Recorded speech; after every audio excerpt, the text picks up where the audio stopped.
My dear friends, the question of how to gain eternal life is always the kind of question that we should always bring in our minds, our hearts, in our soul, in order for us to really pave our own way to that communion of life with God. And yet, this is not an easy task. This is not an easy question to answer.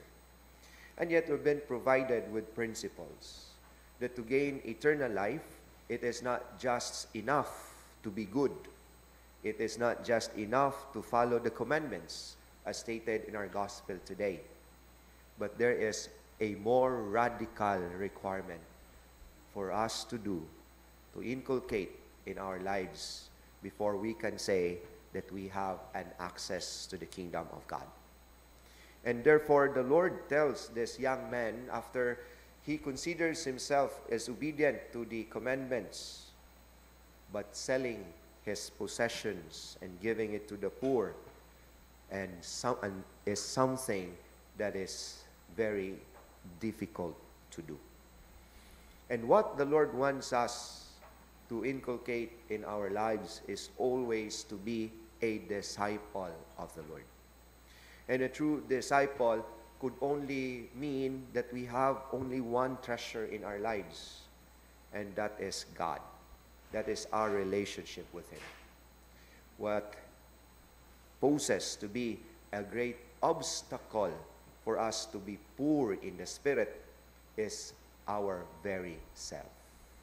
If we cling to the self, that's what it means to be rich.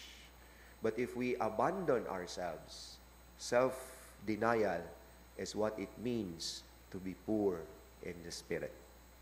For whatever impedes our capacity of loving is something that is bad, something that would lead us to self-destruction, something that would lead us to indifference, something that would lead us to a deadly pride.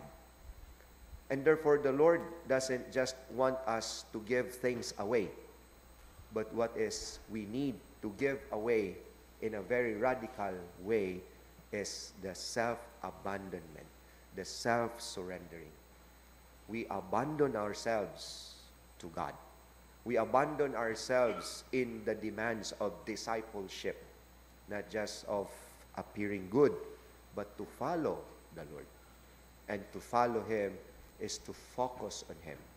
To follow Him is not to focus on ourselves. To follow Him is to rely everything to the Lord. We put all our trust in the Lord, including our lives, including the direction of our lives, including everything about ourselves. Then therefore, this is what it means to sell our possessions and give it to the poor. Whatever impedes our capacity of loving, whatever obstructs our capacity of loving, is richness that would drag us away from the Lord.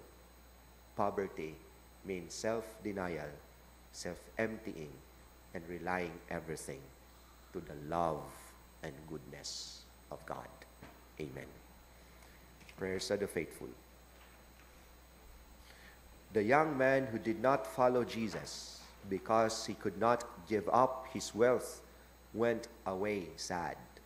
Nothing would satisfy him who would not satisfy the Lord. Let us pray to find our true treasure in the Lord, saying, Lord, give us the strength to follow you.